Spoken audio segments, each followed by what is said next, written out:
तेरी हस्ती को मिटा सके ऐसा ज़माने में कहाँ दम। तेरे तेजस्व के आगे आग का दरिया भी है कम। तू जो चाहे तो रेगिस्तान में भी जल जन्मा दे। तुझे मालूम नहीं तेरी शक्ति में चट्टान सा दम। इंसान अपने अंदर की शक्ति को पहचान नहीं पाता।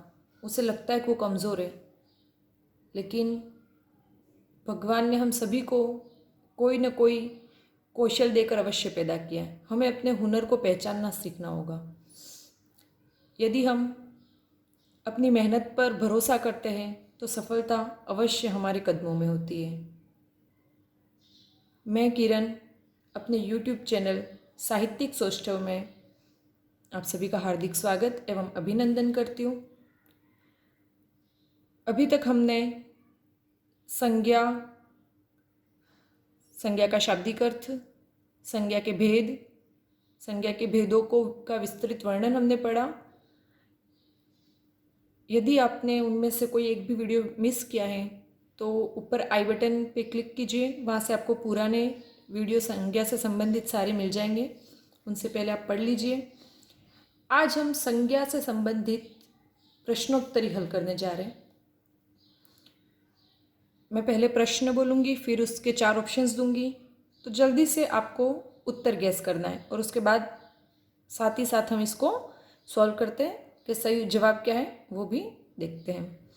इसमें पहले मैंने कुछ अपने बनाए हुए तथा कुछ अच्छी किताबों से चुने हुए प्रश्न लिखे हैं और कुछ पहले के जो पेपर्स है आरपीएससी के द्वारा लिए गए जितने भी पुराने पेपर्स है, चाहे वो सेकेंड ग्रेड हो, थर्ड ग्रेड हो या हेडमास्टर वगैरह जो भी मुझे मिले, उन पेपर्स में आने वाले संज्ञा से संबंधित प्रश्न मैंने इसमें लिए हैं। तो चलो शुरू करते हैं आज का वीडियो। पहला प्रश्न है, संज्ञा शब्द में उपसर्ग है। गौर से देखना एक बार, प्रश्न क्या पूछ रहा है। संज्ञा शब्द में उपसर्ग है। सन, अन, सम या तद। उपसर्ग हमेशा कहाँ लगता है? किसी भी शब्द के आगे। तो संज्ञा जब हम पढ़ते हैं तो इसमें संज्ञा शब्द में उपसर्ग कौन सा है? सम। संज्ञा शब्द में धातु कौन सी है? संज्ञा शब्द में मूलतः धातु कौन सी? सम, धन, क्या है? ज्ञा। तो यहाँ पर धातु कौन सी हो गई? ज्ञा। प्रश्न नंबर 3 देखते हैं। संज्ञा के मूलतः कितने भेद होते हैं? 4 भेद, 3 भेद, 5 भेद या 2 भेद?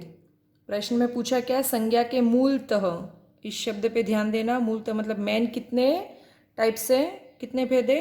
तो मूलतः संज्ञा के कितने भेद है? 3। तो हमें ये ध्यान रखना है, संज्ञा के मूलतः भेद कितने हैं? 3। कौन कौन से? व्यक्तिवाचक संज्ञा, जातिवाचक संज्ञा और भाववाचक संज्ञा।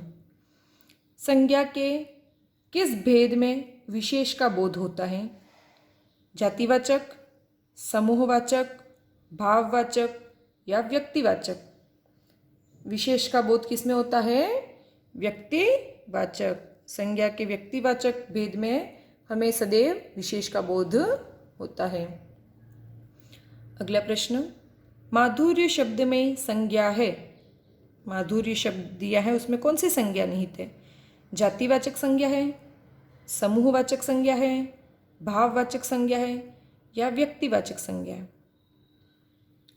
गैस करो। माधुर्य शब्द में भाववाचक संज्ञा है, क्योंकि इसको हम देख नहीं सकते, छू नहीं सकते, एक भाव है। प्रश्न नंबर 6 है, पहाड़ों के नाम किस संज्ञा के अंतर्गत आते हैं? पहाड़ों के नाम जातिवाचक, भाववाचक, व्यक्तिवाचक या समूहवाचक? प्रश्न जो लिखा है उसको अपने हिसाब से बदल के देखो। अगर पहाड़ों के नाम, तो किसी भी एक पहाड़ को एक नाम दे दो, जैसे अरावली, हिमालय। तो अब सोचो, हिमालय अगर शब्द यहाँ लिखा होता, मैं पहाड़ों के नाम ना लिखकर डायरेक्ट लिखती कि हिमालय शब्द कौन सी संज्ञा के अंतर्गत आता, तो वो पहाड़ का नाम विशेष हो गया और विशेष बोध कराता है व्यक्तिवाचक संज्ञा का। तो पहाड़ों के नाम व्यक्तिवाचक संज्ञा के अंतर्गत आएंगे। प्रश्न यदि पूछा जाए पहाड़ शब्द में कौन सी संज्ञा है? पहाड़ शब्द में जातिवाचक संज्ञा है, लेकिन पहाड़ों के नाम में व्यक्तिवाचक संज्ञा होगी। प्रश्न नंबर अगला, आजकल हर शहर में रावण पैदा हो रहे हैं। आजकल हर शहर में रावण पैदा हो रहे हैं। रावण के नीचे अंडरलाइन की हुई है और रावण शब्द में कौन सी संज्ञा पूछा है? व्यक्तिवाचक, जातिवाचक, समुदायवाचक या द्रव्यवाचक। सिर्फ प्रश्न पूछा जाता रावण शब्द में कौन सी संज्ञा है, तो रावण एक अलग से स्पेसिफाई विशेष व्यक्ति है जिसके खातिर व्यक्तिवाचक संज्ञा होती, लेकिन हमने इसका वाक्य में प्रयोग किया है कि आजकल हर शहर में रावण पैदा हो रहे हैं। तो यहाँ पर रावण जो है वो बुराई का प्रतीक है, बुरे लोगों का प्रतीक है। तो बुरे लोगों की जो जाति है, पूरा समूह है, उसका मतलब ये द्योतक है। तो इसलिए यहाँ पर रावण जो है वो जातिवाचक संज्ञा के अंतर्गत आएगा, क्योंकि बहुत सारे बुरे लोग हैं।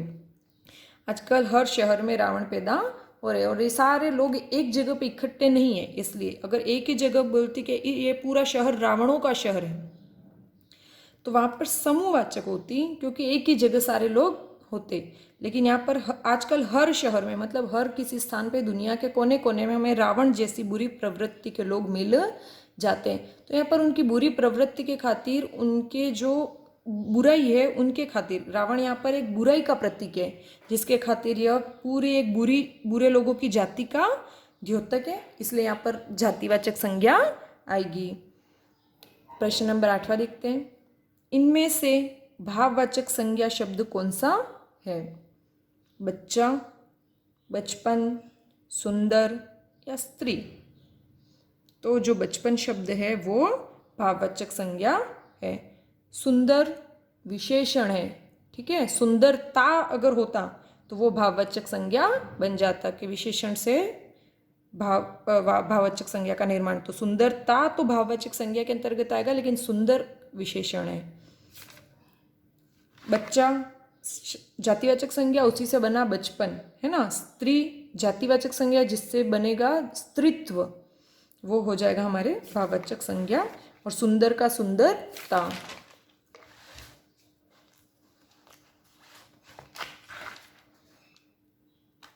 अगला प्रश्न देखते हैं।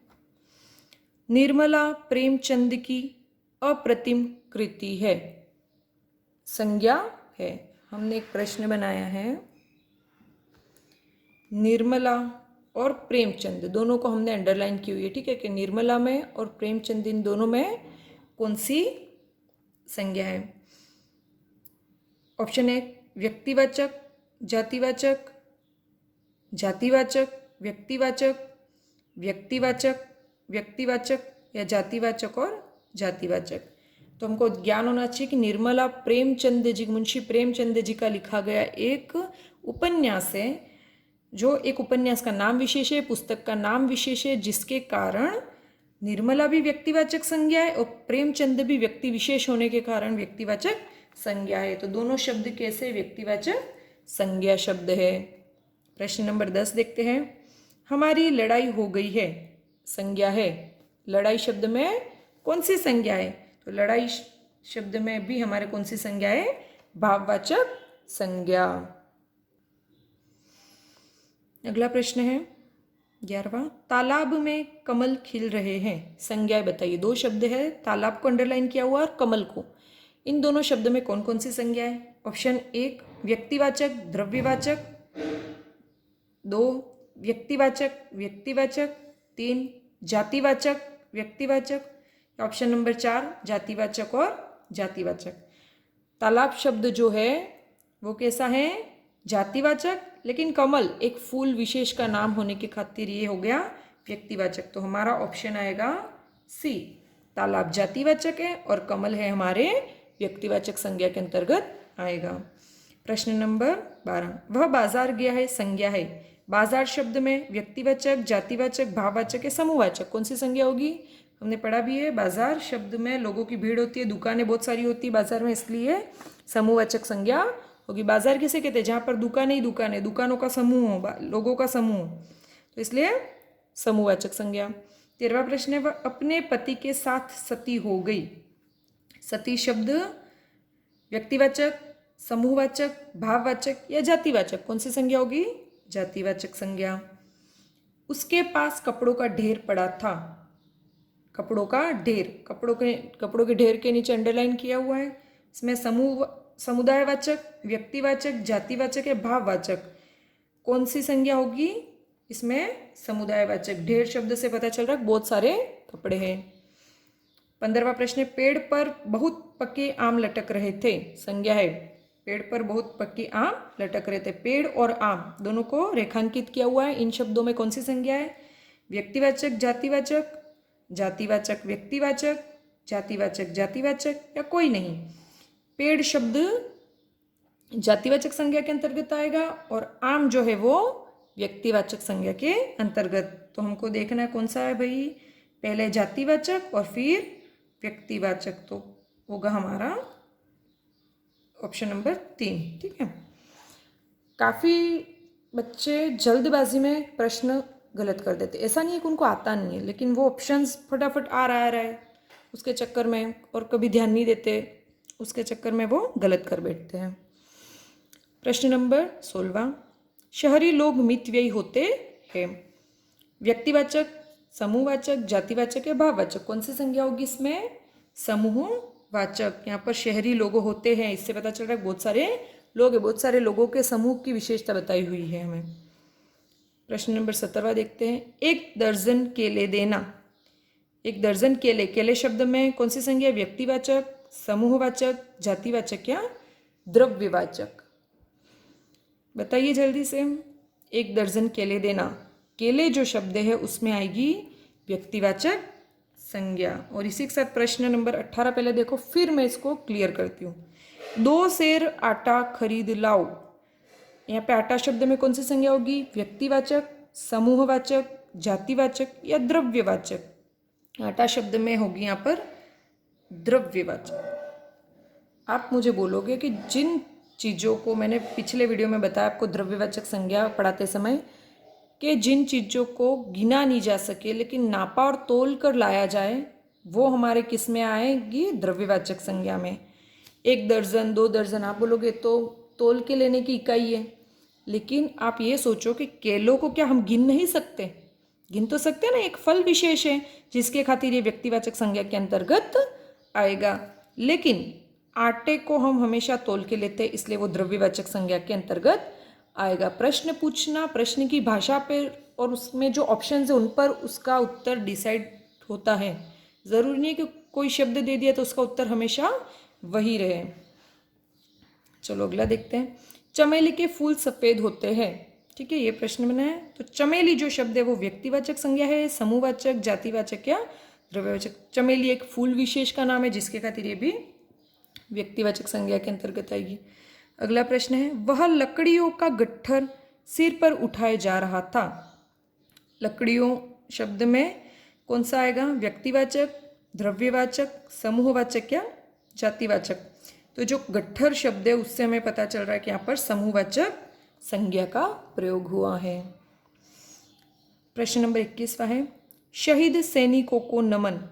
संज्ञा बताइए। यहाँ पर शहीद सैनिकों, सैनिकों शब्द में कौन सी संज्ञा है? ये व्यक्तिवाचक, जातिवाचक, समूहवाचक या भाववाचक?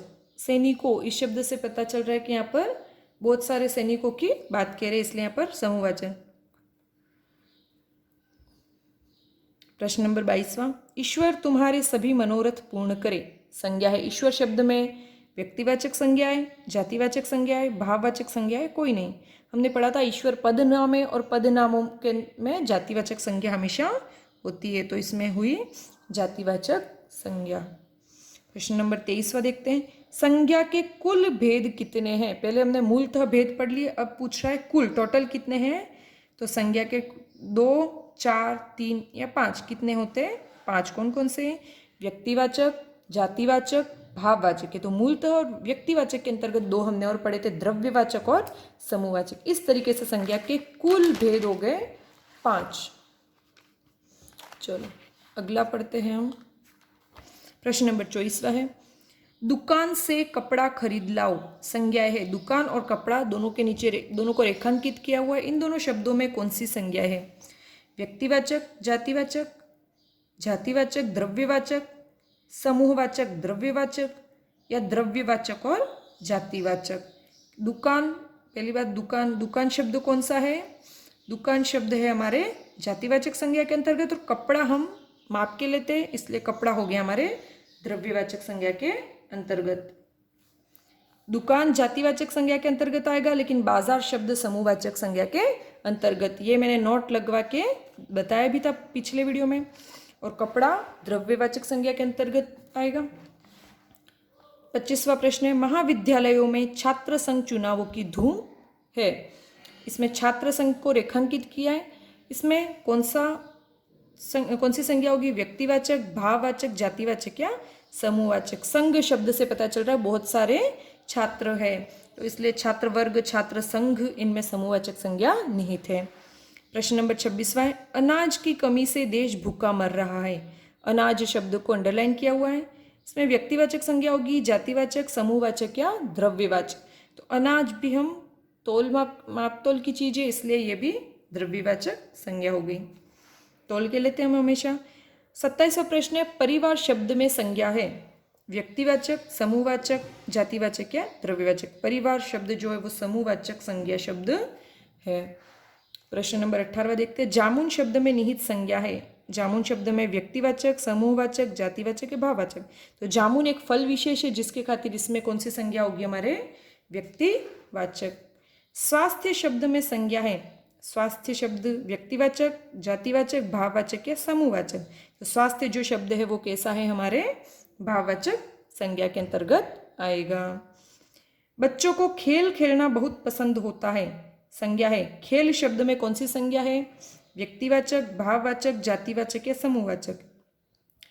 खेल जो है वो खेलना क्रिया से बना हुआ है ना, और ये एक भाववाचक संज्ञा है। जैसे मिलना से मेल, वैसे ही खेलना से खेल। 31वां, सभा ने बैठक में बहुमत से निर्णय लिया। संज्ञा है। रेखांकित शब्द है सभा और बैठक।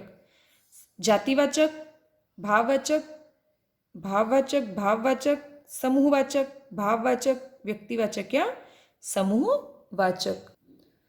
तो सभा जो शब्द है हमारे वो तो है समूहवाचक, क्योंकि उसमें बहुत सारे लोग होते हैं, लेकिन बैठक जो शब्द है वो बैठना क्रिया से निर्मित है।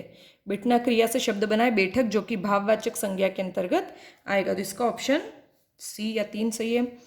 प्रश्न नंबर 32वां, धुआं शब्द में संज्ञा है। तो मैंने लिखवाया था धुआं शब्द में कौन सी संज्ञा है? हमारे द्रव्यवाचक। द्रव्यवाचक में 3 भेद किए थे हमने, ठोस, तरल और गैस। तो गैस के अंतर्गत हमने लिखवाया था धुआं। 33वां प्रश्न है, संज्ञा का शाब्दिक अर्थ है। संज्ञा का शाब्दिक अर्थ क्या होगा? जानना, लिंग, नाम या ज्ञान? क्या होगा? संज्ञा का शाब्दिक अर्थ होता है नाम। प्रश्न नंबर 34वां, वह हार कर भी जीत गया। शब्दों में संज्ञा हार और जीत, ये दोनों शब्द व्यक्तिवाचक संज्ञा के हैं, भाववाचक संज्ञा के, जातिवाचक या द्रव्यवाचक? हार जीत दोनों शब्द भाववाचक संज्ञा के अंतर्गत आएंगे। प्रश्न नंबर 35वां, रमज़ान का इस्लाम में विशेष महत्व है। संज्ञा बताइए। तो हमें पता होना चाहिए कि रमज़ान इस्लामिक कैलेंडर का एक माह विशेष का नाम है, और किसी विशेष माह के नाम के खातिर ये व्यक्तिवाचक संज्ञा के अंतर्गत आएगा। गर्मी के कारण पेड़ पौधे सूख गए हैं। संज्ञा बताइए। यहाँ पे अंडरलाइन होगी गर्मी के नीचे ना। गर्मी के कारण पेड़ पौधे सूख गए हैं। गर्मी शब्द यहाँ पर व्यक्तिवाचक संज्ञा है, जातिवाचक संज्ञा है, भाववाचक संज्ञा है या समूहवाचक संज्ञा है? तो यहाँ पर गर्मी के कारण मतलब ग्रीष्म ऋतु के कारण, गर्मी ऋतु, यहाँ पर गर्मी ऋतु के अर्थ में आई है। ग्रीष्म ऋतु है ना, तो ग्रीष्म एक ऋतु विशेष है, जिसके खातिर यहाँ पर तो गर्मी व्यक्तिवाचक संज्ञा के अंतर्गत आएगा। लेकिन अगला ही प्रश्न देखते हैं हम। बहुत गर्मी लग रही है, पंखा चला दूं। इससे पता चल रहा है गर्मी लगना एक ये भाव के दृष्टि से है। सर्दी लगना, गर्मी लगना, ठंड लग रही है बोलते हैं ना, वैसा। तो ये गर्मी एक भाव है, जिसके खातिर यहाँ पर गर्मी शब्द कैसा है? भाववाचक संज्ञा। और पीछे आया है पंखा शब्द, तो पंखा जो है वो जातिवाचक संज्ञा। तो ऑप्शन 3 सही होगा, भाववाचक और जातिवाचक। यहाँ पर गर्मी वाक्य प्रयोग के आधार पर ही हमें पता चलेगा कि वो ऋतु के अर्थ में होगा, तो गर्मी व्यक्तिवाचक संज्ञा के अंतर्गत, और अगर गर्मी लगना भाव के अंतर्गत होगा तो भाववाचक संज्ञा के अंतर्गत आएगा। अगला प्रश्न देखते हैं। भाववाचक संज्ञा का उदाहरण है। यह वरिष्ठ अध्यापक परीक्षा 2016 में आया हुआ प्रश्न है। यौवन, बूढ़ा, लड़का या बच्चा, इसमें से भाववाचक संज्ञा कौन सी है? यौवन, क्योंकि बूढ़ा जातिवाचक संज्ञा है जिससे बनता है बूढ़ापा, लड़का जातिवाचक संज्ञा है जिससे बनता है लड़कपन, और बच्चा जातिवाचक संज्ञा है जिससे बनने वाली भाववाचक संज्ञा है बचपन। ठीक है, और यौवन जो शब्द है वो युवा जातिवाचक संज्ञा शब्द से निर्मित भाववाचक संज्ञा शब्द यौवन है। निम्न में से किस विकल्प में सभी शब्द जातिवाचक संज्ञा के हैं? कि मतलब 2-3 शब्द दिए जिसमें सारे जातिवाचक संज्ञा के होने चाहिए। यह भी वरिष्ठ अध्यापक 2016 में आया हुआ प्रश्न है। जयपुर, लड़की, बुढ़ापा। जयपुर शहर विशेष का नाम है जिसके खातिर ये व्यक्तिवाचक संज्ञा हो गई, लड़की जातिवाचक संज्ञा और बुढ़ापा भाववाचक संज्ञा, तो ये तो नहीं होगा। भारत, रामायण, मोहर। भारत देश विशेष मतलब व्यक्तिवाचक, रामायण भी पुस्तक विशेष का नाम है व्यक्तिवाचक, मोहन भी एक विशेष व्यक्ति का नाम है जिसके खातिर व्यक्तिवाचक संज्ञा। गंगा, हिमालय, मनुष्य। गंगा व्यक्तिवाचक संज्ञा, हिमालय भी व्यक्तिवाचक संज्ञा में और मनुष्य जातिवाचक संज्ञा में। तो अब ऑप्शन रहा हमारे पास 4, उसमें देखो पुस्तक भी जातिवाचक शब्द है, पहाड़ भी और नदी भी, तो इसका ऑप्शन होगा हमारे 4 सही होगा। प्रश्न नंबर 40वां, निम्न में से किस विकल्प में सभी शब्द भाववाचक संज्ञा नहीं है? कि सारे शब्द एक भी अगर भाववाचक संज्ञा नहीं होगा तो गलत। वरिष्ठ अध्यापक 2016 में आया था ये भी। नम्रता, दास्ता, व्यावहारिक, सारे भाववाचक संज्ञा है। मिठास, शिष्टता, महात्म्य। दानव, मनुष्य, ब्राह्मण। राष्ट्रीयता, देवत्व और माधुर्य। तो दानव जाति, मनुष्य जाति और ब्राह्मण जाति, तो ये जातिवाचक संज्ञा के अंतर्गत है, इसलिए ये गलत है। बाकी सारे भाववाचक संज्ञा के शब्द है। प्रश्न नंबर 41वां, हिंदी में शब्दों का लिंग निर्धारण किसके आधार पर होता है? क्रिया के आधार पर, संज्ञा के आधार पर, सर्वनाम के आधार पर या विशेषण? तो संज्ञा शब्द जो होते वो एक तरीके से कर्ता होते हैं ना, और कर्ता ही लिंग का निर्धारण करता है, मतलब कर्ता से ही लिंग पता चलता है। राम, श्याम, लता, तो लिंग निर्धारण में इनमें से संज्ञा निर्धारक तत्व होती है। अगला प्रश्न देखते हैं। विद्वान सब जगह पूजा जाता है वाक्य में प्रयुक्त हुआ है सर्वनाम, संज्ञा, विशेषण या क्रिया विशेषण? तो यहाँ पर देखो विद्वान शब्द है, विद्वान जातिवाचक संज्ञा शब्द है जिसके खातिर यहाँ पर संज्ञा का प्रयोग हुआ है। ये हमारे रीट 2018 में आया था, और उससे ऊपर वाला प्रश्न केवी के जो पेपर होता है टीजीटी का पेपर, उसमें आया था। अगला प्रश्न है, हिमालय से निकली गंगा का बहाव बहुत तेज है, इस वाक्य में किस प्रकार की संज्ञाओं का प्रयोग हुआ है?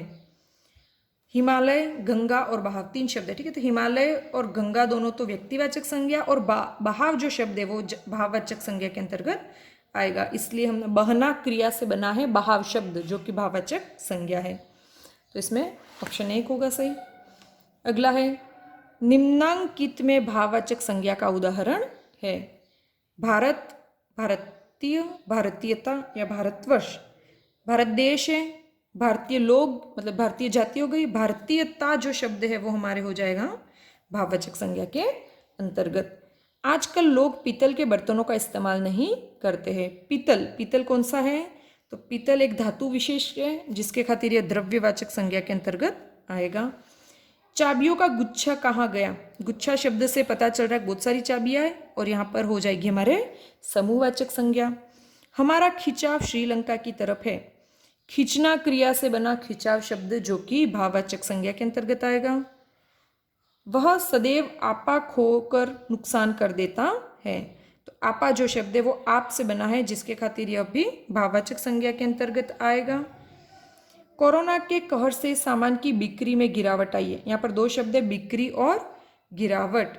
इन दोनों में कौन सी संज्ञा है? तो बिक्री और गिरावट ये दोनों शब्द भाववाचक संज्ञा शब्द है।